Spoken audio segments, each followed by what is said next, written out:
Era un día sombrío e inusual. El cielo parecía más oscuro de lo normal, proyectando una sombra inquietante sobre el monte Gólgota. Una peculiar sensación de inquietud flotaba en el aire, como si la propia tierra estuviera lamentando los eventos que se estaban desarrollando.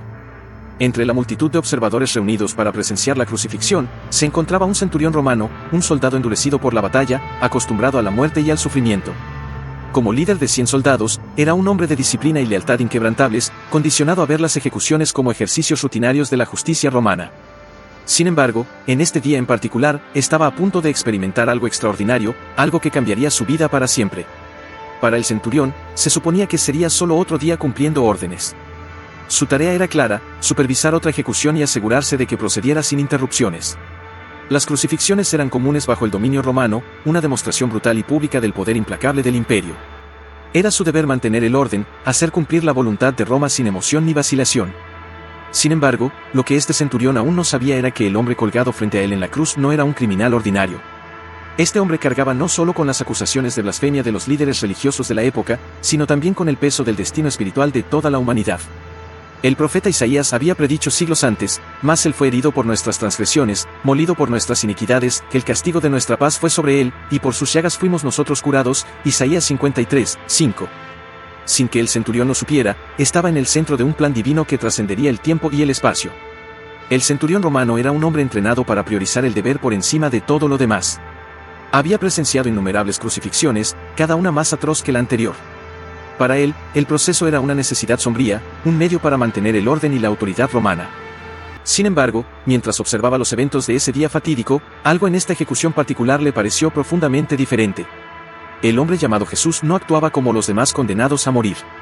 No gritó maldiciones a sus acusadores, ni suplicó por su vida. En cambio, soportó su sufrimiento con una dignidad que desafiaba la comprensión humana. La curiosidad del centurión se profundizó mientras observaba la procesión por las calles de Jerusalén. Jesús, cargado con el peso de la cruz, tropezaba por los estrechos y concurridos caminos. A diferencia de la mayoría de los hombres condenados, que resistían su destino con cada gramo de fuerza, Jesús mostraba una calma inquebrantable. Su comportamiento inquietó al centurión, quien había sido endurecido por años de violencia y derramamiento de sangre. Aunque su papel requería que permaneciera imparcial, no pudo evitar notar que la actitud de Jesús era diferente a cualquier cosa que hubiera visto antes. Cuando Jesús cayó bajo el peso de la cruz, el centurión ordenó a Simón de Cirene que lo ayudara. No fue un acto de compasión, sino una decisión práctica para garantizar que la ejecución continuara según lo planeado. Sin embargo, incluso en este momento, el centurión se encontró preguntándose: ¿quién era este hombre? ¿Por qué enfrentaba tal agonía con una compostura tan inquebrantable? Al llegar al Gólgota, el lugar de la calavera, el centurión supervisó la crucifixión. Había presenciado a innumerables hombres clavados en cruces, sus gritos resonando en el aire. Sin embargo, la respuesta de Jesús fue extraordinaria. En lugar de maldecir a sus verdugos, oró en voz alta: Padre, perdónalos, porque no saben lo que hacen. Lucas 23:34. Estas palabras atravesaron la armadura emocional del centurión, tocando una fibra que no sabía que existía dentro de él. ¿Quién era este hombre que, incluso frente a un dolor indescriptible, podía mostrar tanta compasión y perdón? A medida que pasaban las horas, la atmósfera alrededor de la cruz se oscureció. El sol falló, y una oscuridad antinatural envolvió la tierra. El centurión, un hombre de lógica y disciplina, se encontró profundamente inquieto por los fenómenos. Las escrituras describieron más tarde este momento, y era ya como la hora sexta, cuando hubo tinieblas sobre toda la tierra hasta la hora novena. Lucas 23:44.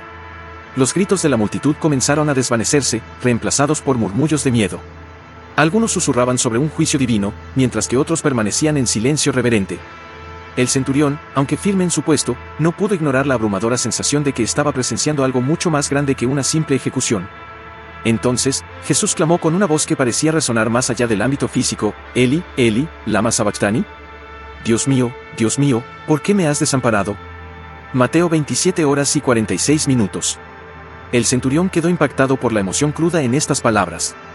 ¿Cómo podía un hombre tan brutalmente tratado aún clamar a Dios?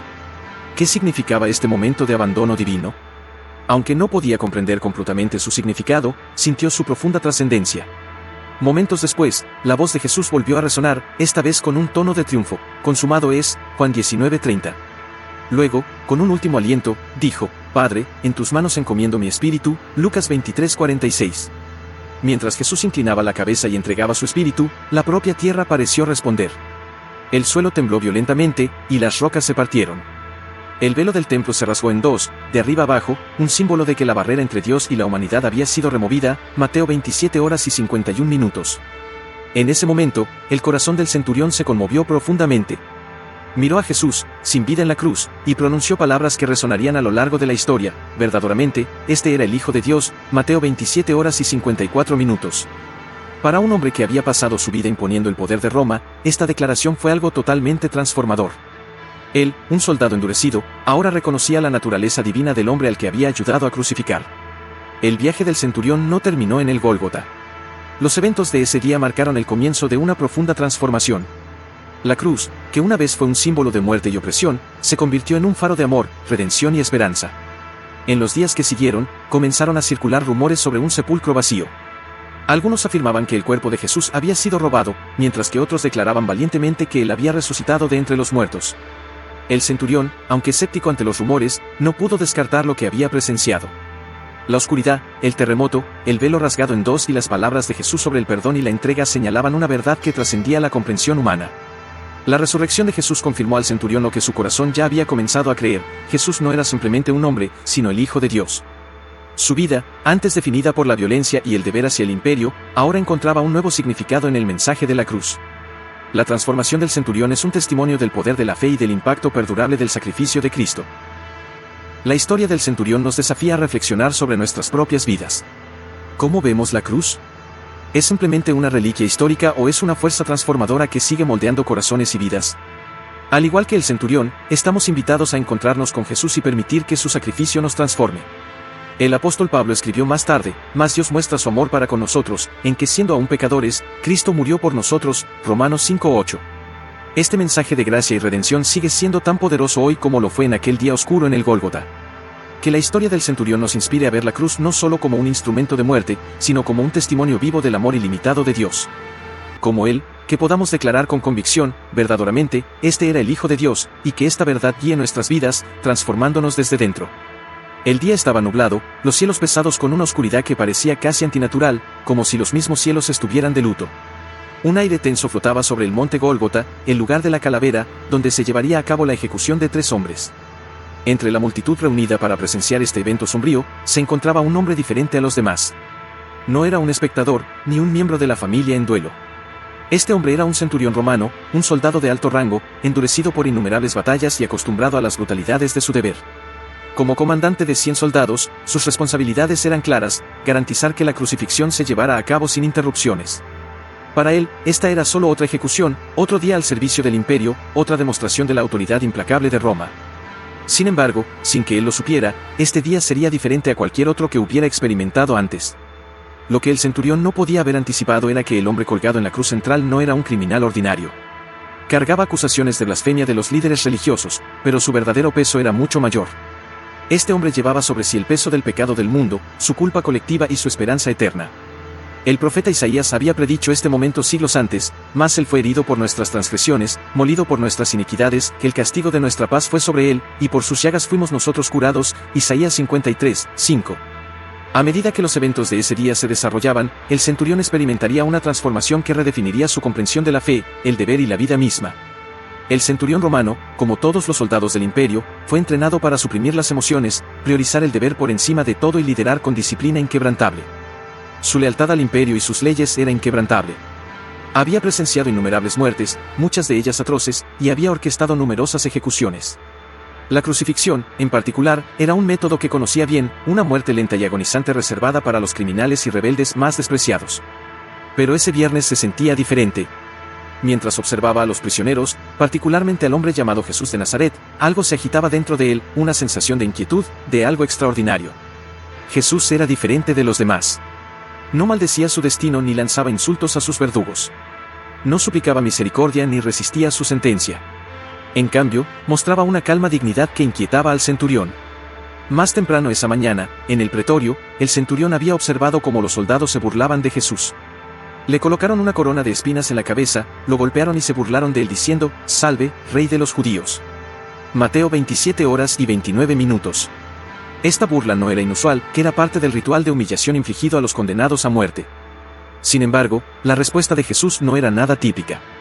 soportó los abusos en silencio, cumpliendo la profecía. Angustiado él, y afligido, no abrió su boca, como cordero fue llevado al matadero, y como oveja delante de sus trasquiladores enmudeció, y no abrió su boca. Isaías 53, 7. El centurión había comandado muchas ejecuciones, y conocía la rebeldía o la desesperación que usualmente marcaban los momentos finales de los hombres condenados.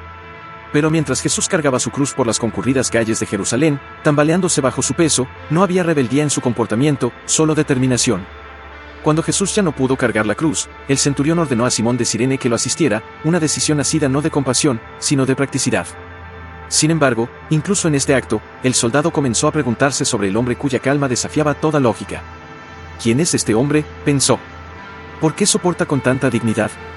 Al llegar al Gólgota, los soldados clavaron a Jesús en la cruz y lo alzaron entre dos ladrones. El centurión, como siempre, observó cada detalle. Estaba acostumbrado a los gritos de los condenados, sus maldiciones, sus luchas contra lo inevitable.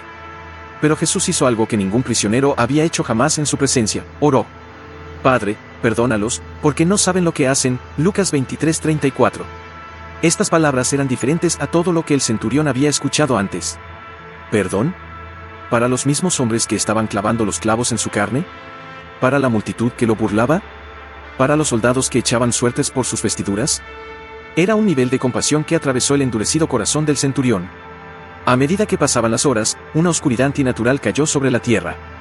El cielo, ya sombrío, se tornó opresivamente negro. El centurión miró hacia arriba, con una inquietud profunda asentándose en su pecho. ¿Qué es esto?, se preguntó. ¿Es acaso un presagio divino?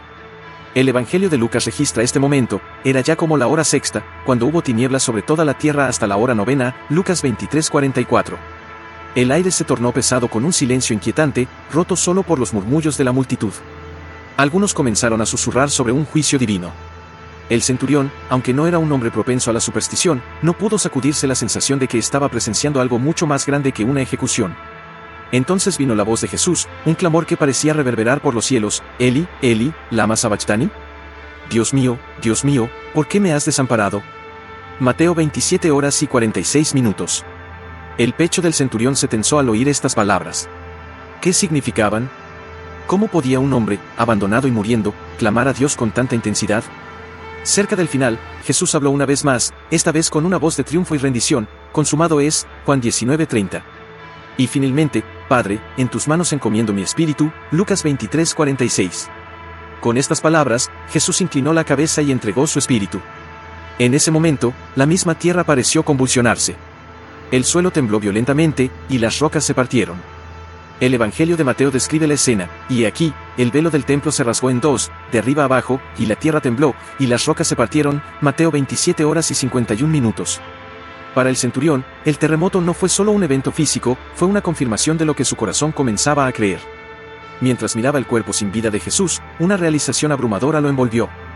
Con una voz temblorosa de convicción, declaró: verdaderamente, este era el Hijo de Dios. Marcos 15:39. Esta confesión no fue una mera observación, fue una declaración de fe, nacida de presenciar la gracia, el amor y el poder divino incomparables mostrados en los momentos finales de la vida de Jesús. Para un hombre endurecido por la guerra y la muerte, este fue un momento de transformación completa. La historia del centurión no termina en el Gólgota. Aunque las Escrituras no registran su vida más allá de ese día, podemos imaginar los profundos cambios que tal encuentro habría provocado. Un hombre que una vez vio la cruz como un símbolo del poder romano ahora entendía que era la máxima expresión del amor y el sacrificio divinos. La transformación del centurión es un poderoso recordatorio del alcance universal del sacrificio de Cristo.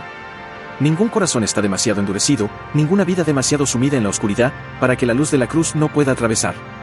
La misma gracia que alcanzó al centurión nos alcanza hoy, invitándonos a declarar, como él, verdaderamente, este era el Hijo de Dios. Que esta historia te inspire a mirar la cruz, no como una reliquia de la historia, sino como el testimonio vivo del amor y la redención de Dios. Y que tú, como el centurión, encuentres tu vida transformada para siempre por la verdad de Jesucristo.